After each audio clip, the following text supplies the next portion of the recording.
Here in the heart of Winnipeg, on the banks of the Assiniboine River, sits this majestic architectural accomplishment, the Manitoba Legislature. But to truly appreciate the marvel that is Canada's most recognizable Parliament building, and to really understand the genius that went into its creation, you need to go inside, where a story the likes of Robert Langdon and Indiana Jones resides, and where clues, hidden in plain view for almost 100 years, reveal a series of mystical codes, secret messages, and hidden symbols, unveiling that truth is stranger than fiction.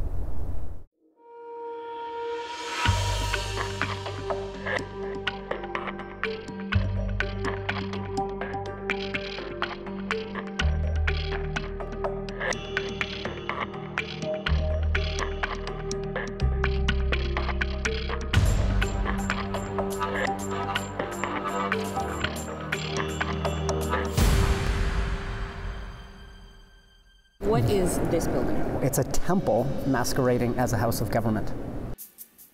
Who would have thought that you'd find the greatest architectural treasure, some of the lost secrets from the Bible, the mysteries of the Freemason, all in your backyard waiting to be opened? Frank Albo is an architectural historian, but his journey into this building's past began by chance. By sheer accident, I spotted the sphinxes on the roof of the building, and I thought, what's that doing there? And it was really that one question, why, that sparked this labyrinthine quest to figure out what was going on in the building. That was 10 years ago. Fast forward a decade, and what could be called the greatest riddle in Canadian history has been solved.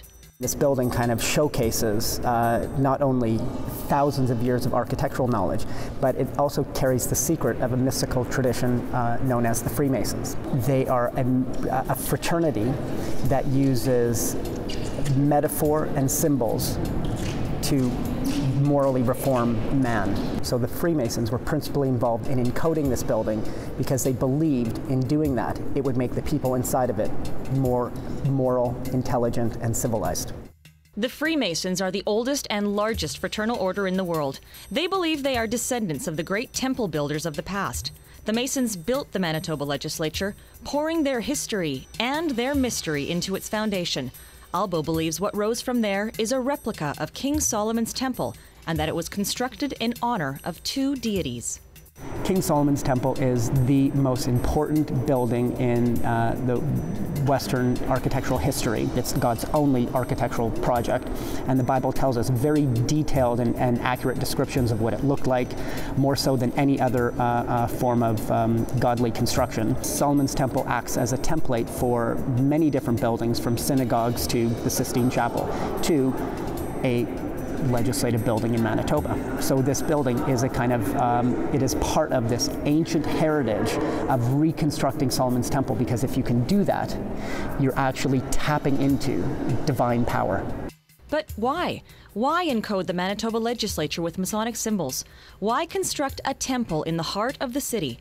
Well, for that, we need to take you back to Winnipeg at the turn of the century. In the early 1900s, Winnipeg was the fastest growing city in North America. It was to be the breadbasket of the world, with a burgeoning rail line set to support every city across Canada and the U.S. The estimate was that by 1984, 4 million people would call Winnipeg home. With a course of expansion that rapid, Winnipeg needed a legislature that was sure to impress. At the time that this building was constructed, Winnipeg was seen as this new metropolis, and it was modeled on these principles that envisioned cities as utopias. And the City Beautiful movement was this great American Renaissance that formatted the plans of Washington, D.C., Chicago, and major cities. And the idea is that if you had monumental, classical, beautiful architecture and formal routes with grand vistas, that this would actually elevate civic virtue. And so the crown jewel of this new utopia was going to be this building. The winning architect was a British man named Frank Worthington Simon, and like so many illustrious members of Winnipeg's community, including every Manitoba premier from 1872 to 1968, he was a member of a secret fraternal order, a branch of Freemasonry. But above all else, Simon was a genius who carefully and thoughtfully wove occult symbols and geometric codes into his design. Codes he believed would morally reform people. Codes that would wait 100 years to be discovered. Frank Worthington Simon designed the legislature in such a way that its secrets remained silent for almost a century. Every aspect of this building was planned with a purpose. But what's the purpose of embedding occult symbols and geometric codes in a house of government? Frank Albo knows.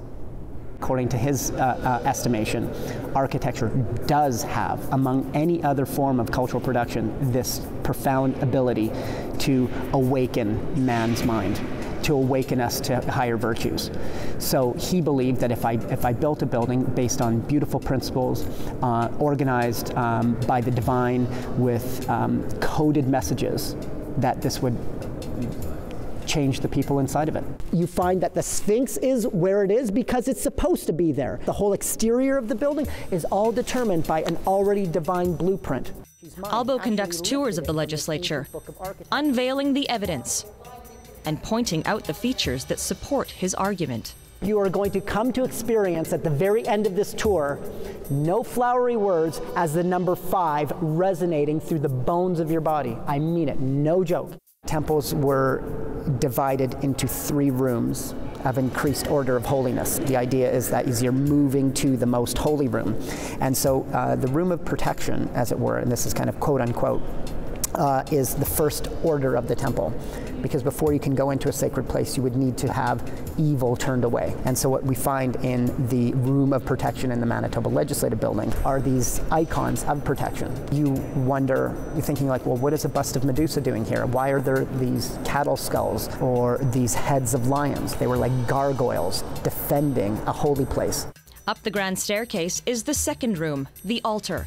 In this room sits an elaborate painting that on the surface looks like a war mural, but Albo decodes something entirely different. It is, as I've shown, jointly a illustration of the Passion of Christ, which is veiled, but also this precisely models the initiation into the mysteries of Freemasonry. Now, how that relates to King Solomon's Temple is that every Masonic lodge in the world, everyone from Tokyo to Timbuktu, are all reconstructions of Solomon's Temple.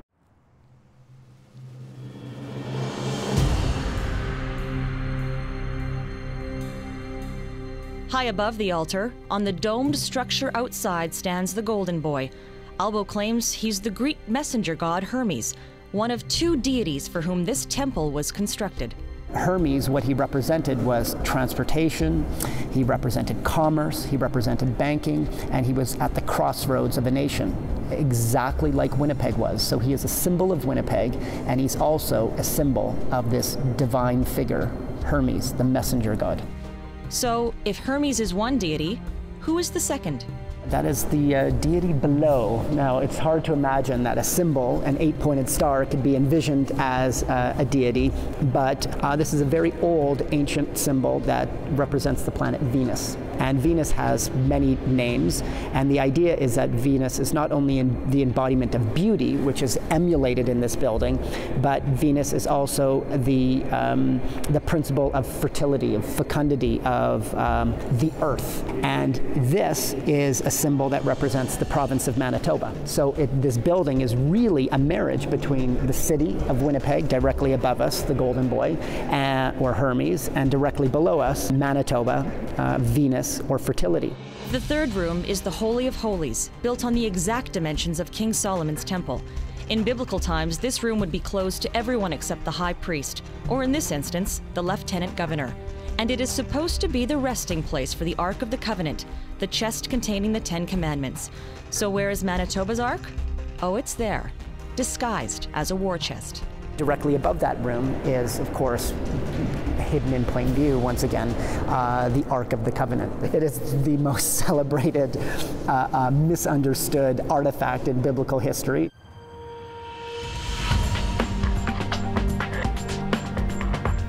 It's unlike any Parliament building in Canada, and its fascinating history leaves you with an undeniable appreciation for its beauty.